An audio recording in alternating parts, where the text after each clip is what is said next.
Buenas tardes a República Dominicana, buenas tardes a todos los poderosos que están en sus carros, en sus casas, donde quiera que usted se encuentre. Aquí está el espacio suyo, el espacio donde se le escucha, el espacio donde usted se ve reflejado en la independencia de los criterios de cada uno de sus conductores. Bienvenidos al rumbo de la tarde.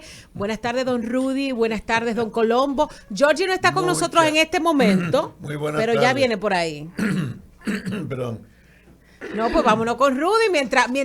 ¿Por qué me dices don? Óigame, deje su complejo de muchachito.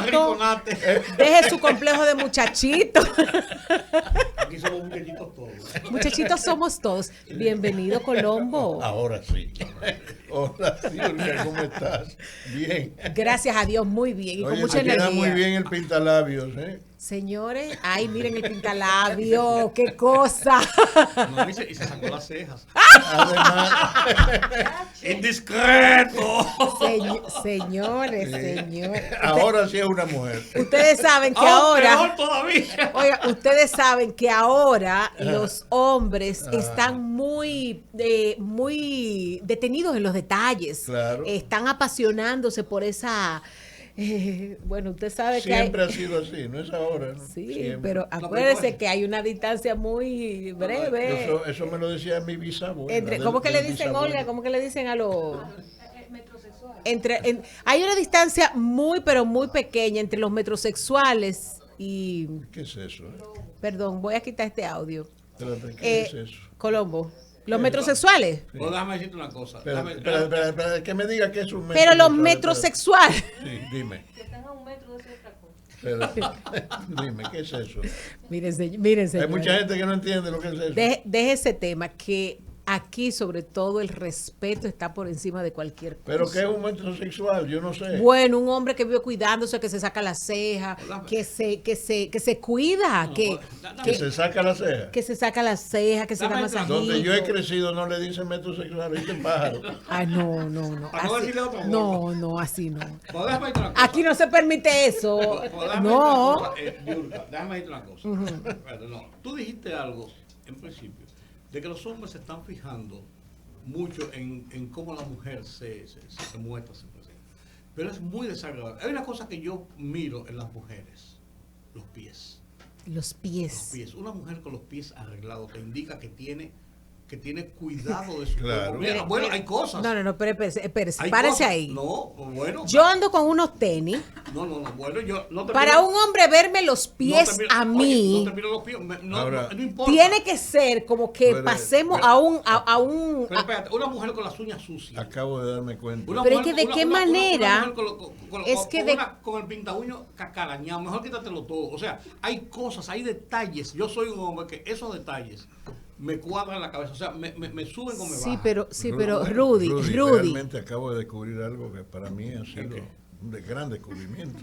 Que tú te fijas en los pies de la mujer. Sí, pero señores, no, espérese, Eres espérese. el único hombre, No. escúchame, el único hombre que yo conozco Sí, pues mira. en mi larga vida que se fije en los pies de la mujer. Sí, pero Mira, pues esperen, mira, yo el sí. problema está en que la mayoría de mujeres, y yo creo que todas, pasamos el menor tiempo con zapato abierto, que se nos vean los pies. Entonces, a mí me parece, A mí me parece no es el a único mí me cosa. parece que para Rudy eso es un filtro, pero en otra dimensión. Ajá, claro. No, déjame decirte una cosa, porque necesariamente, no es que tú tienes que ver el pie para tú saber si una mujer es delicada o no. No. Si tiene unos tenis, tiene unos tenis. Si tiene un zapato cerrado, tiene un zapato cerrado. Pero cuando yo veo una mujer, Olga, por ejemplo, que tiene unos zapatos abiertos, yo le miro los pies, unas uñas de cacarañá, unas uñas sucias, unos pies Pero mínimo es sembrando medio yuca con que ella- cachaza, con cosas. No, bueno, esas son cosas, bueno, cada uno se forja Claro, por supuesto. en su mente, en su forma, cuáles son los detalles que te hacen ver a una gente de una forma u otra. Hay gente que por la forma como viste, hay otra gente que por la forma como camina, Mire, bueno, pero claro, eso se llama fetiche. podría ser, Señores, no un fetiche necesariamente, pero podría ser un fetiche, pero no es necesariamente un fetiche, Ahora, porque pero- no distingo eso como para hacer Pero- algo con pero eso. ¿quiénes- que sería un fetiche. ¿Quiénes alimentan el fetichismo? Las mujeres.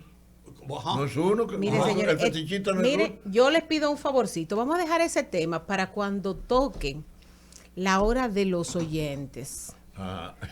Porque de verdad ese tema hay que investigarlo, pero aquí hay demasiado tema importante. No, claro. Como claro. para que nosotros nos detengamos. No, claro. Así es que nosotros entramos con un tema muy especial, porque hoy se conmemora una de esas efemérides que trae al pueblo dominicano parte de la historia, de esa historia que enorgullece, pero que duele. Duele que gente como Camaño, a quien nosotros hoy reverenciamos en una manera de reconocer el aporte que le hizo la República Dominicana en esta canción con la que iniciamos el programa, y definitivamente nuestra historia regresa. Quisiéramos a veces cambiarla, pero ya no se puede. Ahora, los ejemplos nosotros deberíamos seguirlo enarbolando y seguir copiando lo bueno de esos ejemplos. Mira, en el tema de Camaño, yo tengo varias dimensiones en el tema de Camaño. Yo tengo el Camaño policía de la calle El Conde.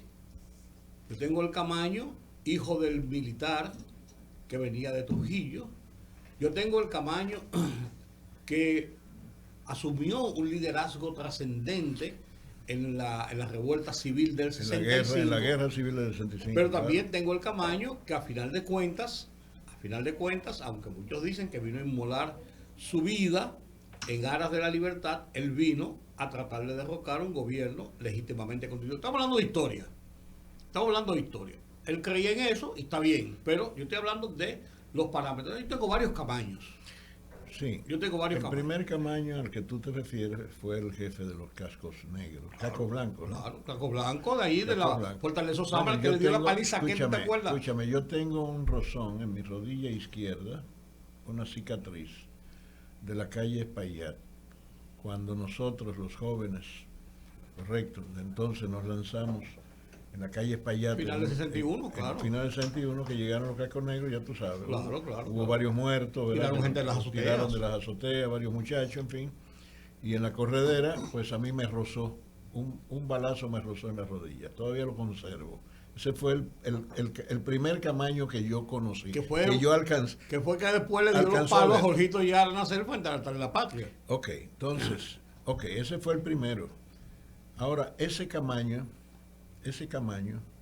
evolucionó muy rápido en su conciencia, porque apenas, esto fue en el 61. Sí, 3 años después. Apenas 2 años y algo después, sí. Correcto. Cuando se produce el golpe de Estado contra Juan Bosch, ya él tenía un nivel de conciencia que lo hacía ser respetuoso de la institucionalidad del poder, del Estado entonces. Desde ahí empieza el segundo Camaño. Un segundo Camaño que opera en la clandestinidad desde el aparato militar junto con Fernández Domínguez y otros militares de alto nivel de conciencia, muy sensibles, con conciencia democrática. De jóvenes. Correcto, con jóvenes oficiales y con un alto nivel de conciencia. Y ahí empieza a ganar espacio dentro de las Fuerzas Armadas con el esfuerzo de esos militares de entonces a ganar espacio, ¿verdad? El respeto a la institucionalidad democrática. El tercer Camaño, por supuesto, no podemos ponerlo de lado, es el que se lanza el 24 de abril respondiendo a un llamado de Fernández Domínguez, que fue el que organizó todo esto. Asume el control de una situación que si no la asume un líder, se lanza y es capaz, cuando lo llaman, cuando el embajador de los Estados Unidos, después del golpe contra los triunviros, contra los golpistas, los reúne en la embajada y les pide, por petición del gobierno de Washington, que dejen eso. Que entreguen las armas. Camaño lo pone en su lugar. Y de ahí salen al combate del Puente Duarte, sí, donde derrotan a las fuerzas de Elías Wessing y Wessing. Ese Camaño adquirió una dimensión enorme con ese hecho, ¿verdad? Y con reclamar el regreso de Juan Bosch, el presidente constitucional derrocado, al poder. Juan Bosch no quiso volver. no quiso volver. Y Juan Bosch fue el que propuso que se reuniera el Congreso y designara a Camaño presidente provisional.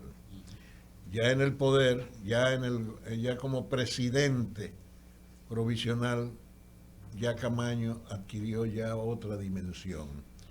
Ya se convirtió de revolucionario pura y simplemente en un estadista. Y durante ese periodo tengo mucho testimonio de, por ejemplo, Cabito Gotró, que tú... Era su asistente. Era uno de sus más cercanos colaboradores.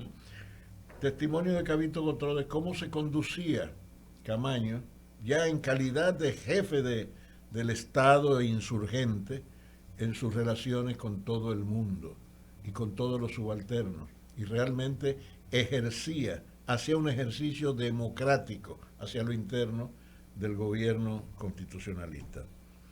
Ya cuando se va de aquí, ya es otra cosa. Camaño se aceleró ideológicamente, ¿verdad? Ya en un pensamiento ya propiamente de izquierda. Llega a Cuba, después de dejar la embajada, desaparecerse en Europa. En el 67. En el 67, y empieza un proceso de organización para una expedición que emularía el ejemplo cubano. Fidel no estuvo de acuerdo en ningún momento con ese invento. Pero qué va, no pudo convencerlo. De ningún modo pudo convencerlo. Y ya ustedes vieron el resultado. Llegó a un país donde no había de ningún modo espacio para ese tipo de aventura armada. Y el final fue muy triste. Cuando le dijeron a Balaguer que Camaño ya estaba apresado, Balaguer dijo, ¿cómo? En este país no hay cárcel, no hay una cárcel para ese hombre, y con eso le mandó el mensaje de llévenselo. Y así fue. Bueno, qué triste, pero así fue.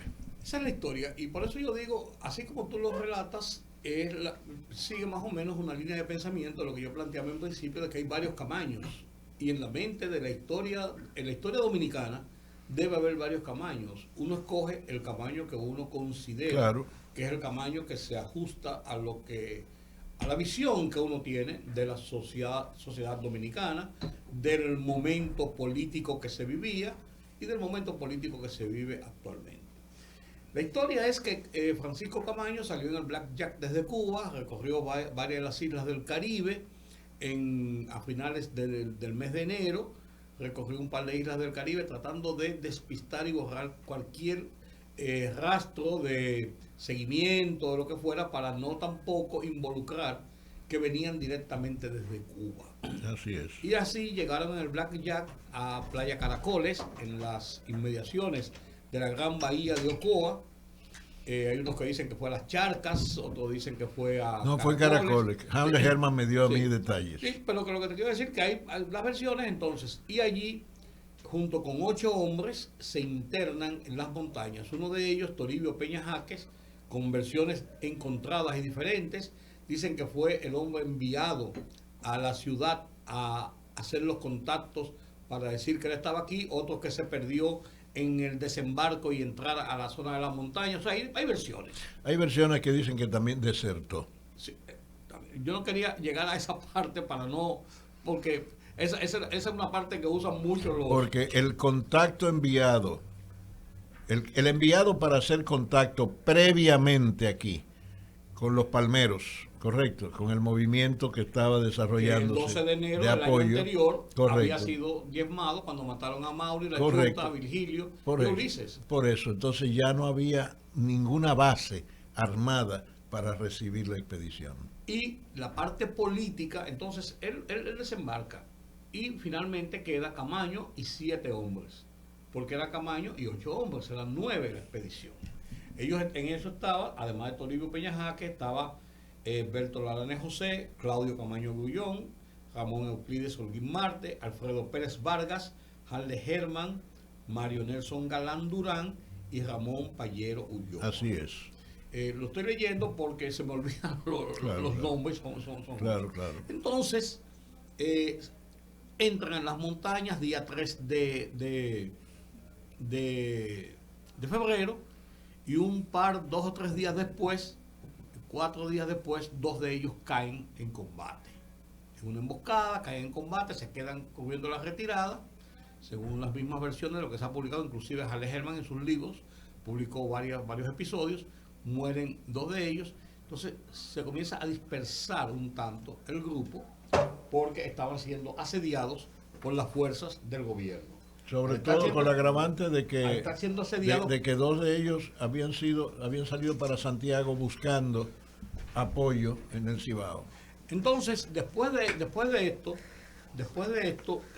ocurre que comienza la expedición a dispersarse y comienza la persecución, se hace más cerrada y con mayor cantidad de efectivos. Ajá. Y más estrechando el círculo. El 16 de febrero, en las lomas de Nizaíto, cordillera central, Camaño cae junto con Lalane José y Pérez Vargas. Las versiones oficiales del ejército de la República Dominicana dicen que él muere en combate. Lo fusilaron. Espérate, Colombo, oye, yo soy como Jack el Destripador, yo voy por parte. A ver. Las versiones oficiales, si tú lees la versión oficial que está en el ejército, de lo que estaba, dice que él murió en combate. Otra de las versiones dice que él quedó herido. Trataron de interrogarle así a lo brusco, no se pudo, y lo ejecutaron. Son las 2 versiones. O sea, yo lo que soy el periodista. Creo. Herido. Yo también, Entonces, yo también. Sí, pero tú yo también. La versión que a ti te gusta. No. La que conozco. Bueno, entonces. Estando herido fue cuando el Estado Mayor de la Loma fue donde va la guerra. Ok, entonces muere Camaño, quedan dispersos sin ser ubicados todavía Claudio y Halle Hellman en las montañas y Toribio Peña Jáquez en la ciudad.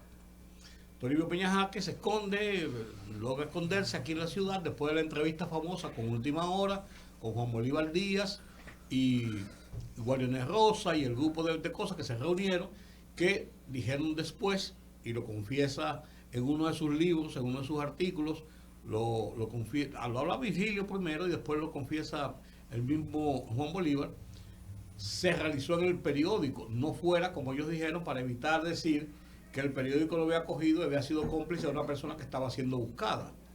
Una cosa para tapar la parte legal.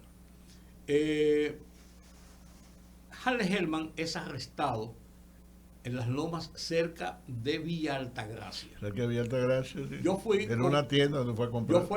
Yo fui con José Gudi Prat, llevado allá por el alto mando, para reconocer y dar fe de que él fue arrestado, que estaba vivo, que no tenía ninguna dolencia. Fue porque José Gudi Prat y él eran muy amigos, y además de eso, había en ese momento,